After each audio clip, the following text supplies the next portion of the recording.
2024 का लोकसभा चुनाव अपने अंतिम पड़ाव पर आ पहुंचा है। आज प्रचार थम गया है अंतिम चरण के लिए भी।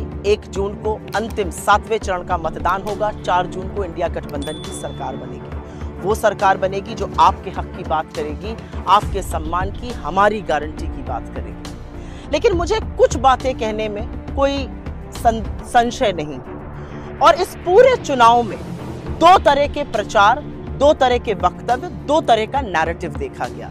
एक तरफ धनबल, एजेंसी, चरण चुंबक मीडिया, स्क्रिप्टेड इंटरव्यूज, लगातार बार बार विपक्ष पर ओछा गंधा प्रहार करते हुए प्रधानमंत्री मोदी वो लगातार कोशिश करते रहे, एक चैनल को एक नहीं 4-4 इंटरव्यू देकर कि वो नैरेटिव सेट कर सके। लेकिन वो नैरेटिव नहीं सेट कर पाए। इसलिए नहीं सेट कर पाए क्योंकि वो उल जलूल बातें कर रहे थे। वो लोगों के मुद्दे की बात नहीं कर रहे थे। वो 10 साल की अपनी रिपोर्ट कार्ड की बात नहीं कर रहे थे। वो मंगलसूत्र पर पहुंच गए, वो भैंस पर पहुंच गए। उन्होंने मुजरा को भी नहीं बख्शा।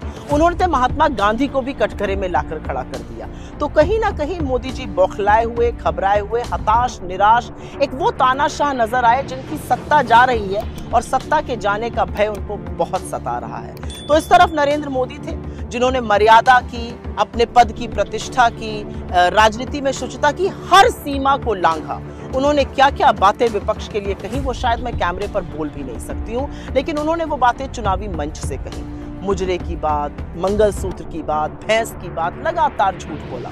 और दूसरी तरफ इंडिया गठबंधन था, दूसरी तरफ राहुल गांधी थे।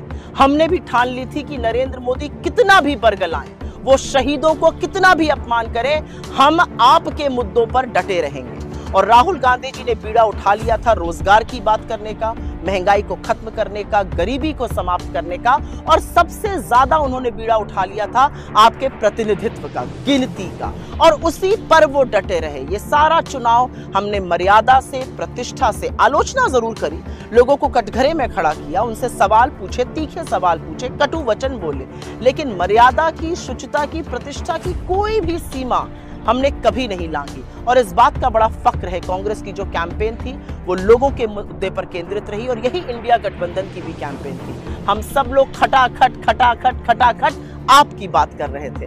मुझे पूरा विश्वास है कि 4 जून को इंडिया गठबंधन की सरकार बनेगी। वो सरकार बनेगी जो एक आदमी के मन की बात से नहीं चलेगी, जो तमाम लोगों के जो आशाएं हैं, अपेक्षाएं हैं, महत्वाकांक्षाएं हैं, उनको प्रतिबिंब करेगी। मुझे पूरा विश्वास है कि 30 लाख सरकारी नौकरी, एमएसपी की कानूनी गारंटी, महिलाओं को मिलने वाला 8500 रुपए महीना, ये सारी चीजें जो एक मुर्दा पड़ी अर्थव्यवस्था को फिर से पुनर्जागृत कर देंगी, उस पर यह चुनाव हुआ है।